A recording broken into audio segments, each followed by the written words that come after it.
All right. Oh, don't swerve into your buddy. Okay, is this guy gonna be a problem? Yeah. We all know those guys in the group ride. We all know those guys in a group ride, right? So he did a head check at least. I'm gonna swerve into here, getting kind of close. He recognizes, it's like, what are you doing, dude? And then he's like, I'm gonna accelerate and pass everybody in the group ride. I'm sure this guy is not liking it. I'm sure he's not liking it. Thank you for the 360 camera. This guy's not paying attention. You don't want these kinds of people in the group ride. And you also don't want to do that in a group ride. Just stay in your spot. Stay in your spot. Talk on your cardos. You know, talk on your Bluetooth systems. You know, links in the description for a discount there. And just kind of chill. I would still rescue him. But I'd make fun of him the whole time. Oh. He kept it up, though. That's what she said. Good for him.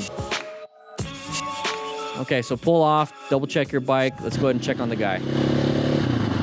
I want one of these so bad, but I'm not gonna do this. Oh, geez. Hey, the slow speed loops. I love that.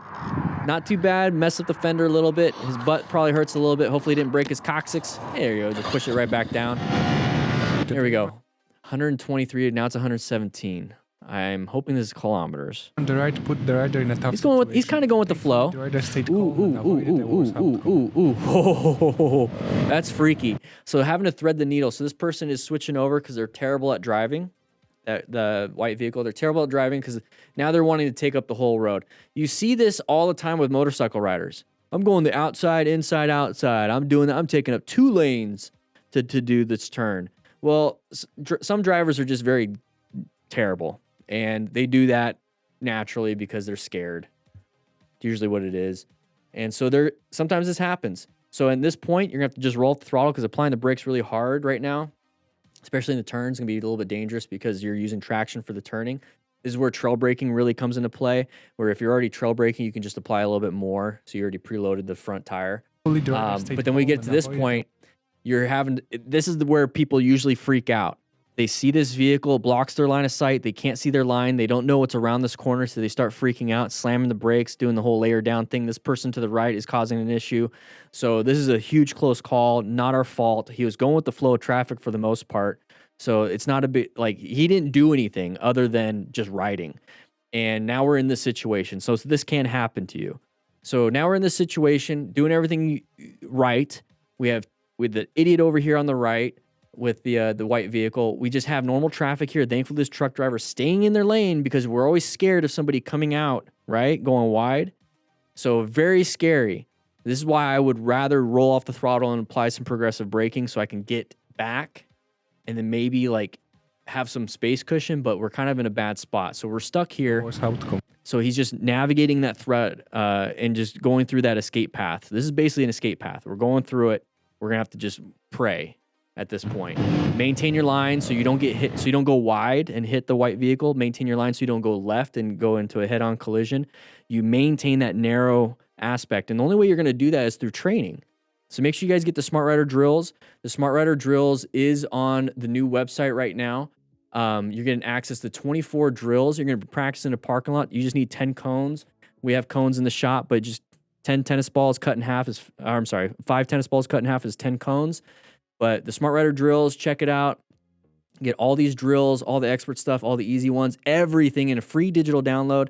There's an app that you can get with this website. It's going to be in your email after you purchase it, and it's going to show you. And the app is actually pretty cool. Let's just go ahead and get to that. I know you guys want to get right back to the crashes. We're going to get to the crashes, everybody. But we have the app right here.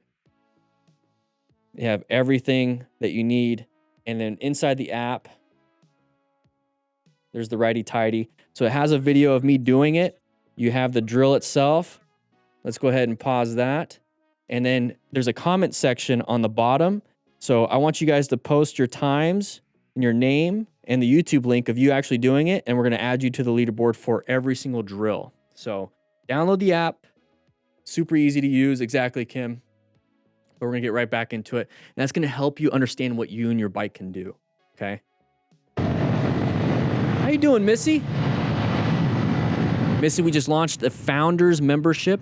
Check the link in the chat, and we already got some members. You're gonna get access to all the courses in the future. There's a left turn. Oh, God! See, that's what we're worried about. We'll talk about it after this video, Missy. We'll talk a little bit more about it.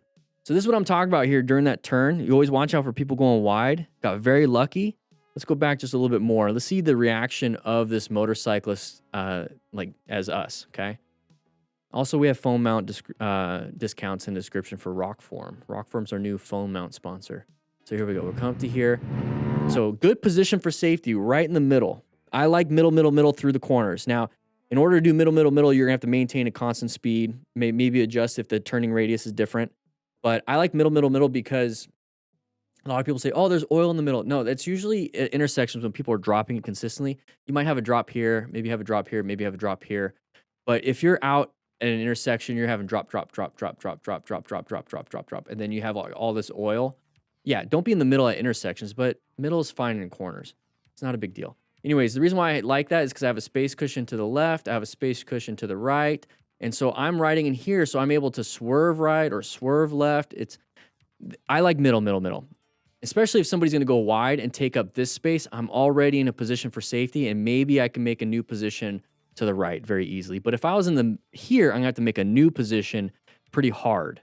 So I like middle. So we're coming up to here. So we applied the brakes. Okay. So natural reaction, apply progressive brake pressure. Kind of scary, but it's not going to change your position. If this person goes wide, it's not going to change your position, but it's going to buy you some time to make an adjustment. It's like, okay, now I preloaded that front tire. Maybe I need to swerve to the right. Maybe I need to. But let's go ahead and see what happens. And that's what he does. You see the little swerve to the right? That's all you have to do is change your position. Let's see how close that was. Just a quick position to the right. Now, maybe we could have clipped mirrors. Maybe we could have clipped legs. If we clipped legs, we're both crashing. Mirrors, not a big deal. But a simple position and simple back because you still have your turn coming up. So that was good. That was really good. Oh my God. Gives you a little bit of a panic. Idiot. You want to check your pants a little bit. Just listen to music on Spotify. I love that. All right, here we go. Roundabout. It's an intersection. Watch out for anybody coming out or this person doing this. Oh, there it is. Roll off the throttle.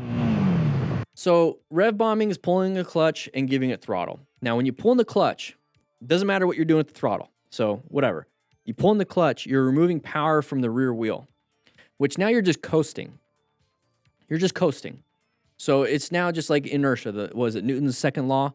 Object stays in motion unless acted on an outside force. The outside force is gravity and friction from the road and the tires. So you're barely slowing down. We want to add another outside force here. Leave the clutch open. So just keep your hand on the handlebars. And instead of revving it, because you're clutch and revving for a rev bomb, keep the clutch open. Roll off. Now, what you're doing when you're rolling off is you're doing engine braking.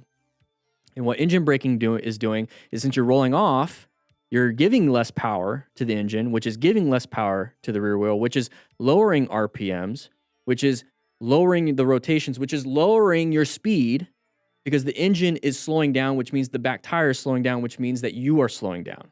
It's not friction and gravity slowing you down. It's the engine itself slowing you down. And you do this all the time. You do this all the time when you're riding. And what about electric bikes? Well, you're kind of screwed. No, if electric bikes apply front brake pressure, and that's another thing, you can just apply front progressive brake pressure for any bike, and that's actually slowing down the tire itself because you're applying disc brakes to the rotor. You're slowing down. So rev bombing is not going to solve your problem. Rolling off the throttle is an option. Applying front brakes and rolling off throttle is an option. Rev bombing does not do much for you. They can't hear it. And they don't care. When have we ever seen rev bombing solve the problem? So this is a decent space cushion now. So I like the space cushion, maintain it. You know, maybe position off to the left or the right so you can see around the vehicle. Or let them just speed off. Ooh, we're going fast. What's going to happen here? We have intersections coming up. So this is part of planning. I don't have the button. It's not working for some reason. I probably messed up. But all the other buttons work. Part of planning, position for safety. Okay. we're going too fast. Not a good position. Okay. So positions going forward and backward, side to side also, it's where you are in the world. Locating hazardous situations. This is what I do all the time. I'm locating. I see that there's traffic. I see that it's kind of like a residential, maybe a side artery, not a big deal, but there's possible intersections. There's parked vehicles, maybe pedestrians. So I'm locating, this is kind of like a weird situation. I want to make sure I'm not speeding. I'm assessing at all times if there is going to be a relevant threat. And if something does pop out, I have to navigate that threat. So right here, we have a pedestrian crossing. We're in a neighborhood. We have a left turner starting to do it. Now, if I was going slow or going the speed limit, that's really what it is, guys. I mean, our bikes can accelerate super fast. Our bikes can actually brake pretty well as long as you're not speeding. So just do the speed limit. He's got his hand on the front brake. He sees it. So now he located, he's assessing, he's navigating right now with some front brake pressure. So getting angry at the left turner. Remember, we're a small little dot. It's hard to judge our speed to other people because we're a small dot. If we're a big, see how much easier it is just with my hand? I'm doing the same distance between my ear and right past the microphone. What's easier to see?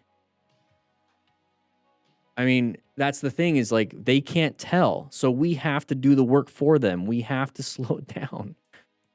They can't judge if we're going 60. They can't judge if we're going 30. They're not trained for that. I like his key though. Merca. Yeah, and if you're going to flip somebody off, just do this. Give them a thumbs down. All right, little roundabouts. I don't know why that person... Ooh. I don't know why that person came out. It's not like it's a four-way stop here where you take turns. A roundabout... We're already in the roundabout. The guy should have noticed. So in this situation right here, where it's pretty scary, you see this person coming out, if you apply the brakes, you're going to get hit. You can't keep swerving right unless you want to keep doing the roundabout. You might get rear-ended. So as your nose is pointed here, okay, it's one thing to look. I'd prefer to look forward, but if you have really good peripheral vision, you can kind of look with your focal vision here, peripheral vision that way. Emergency accelerate out. Not like, boom, like hard whiskey throttle it, but give it a little bump. Get yourself out of there. So emergency acceleration, emergency swerving, emergency braking are 3 emergency things that you can do to control your motorcycle to get yourself in a new position for safety.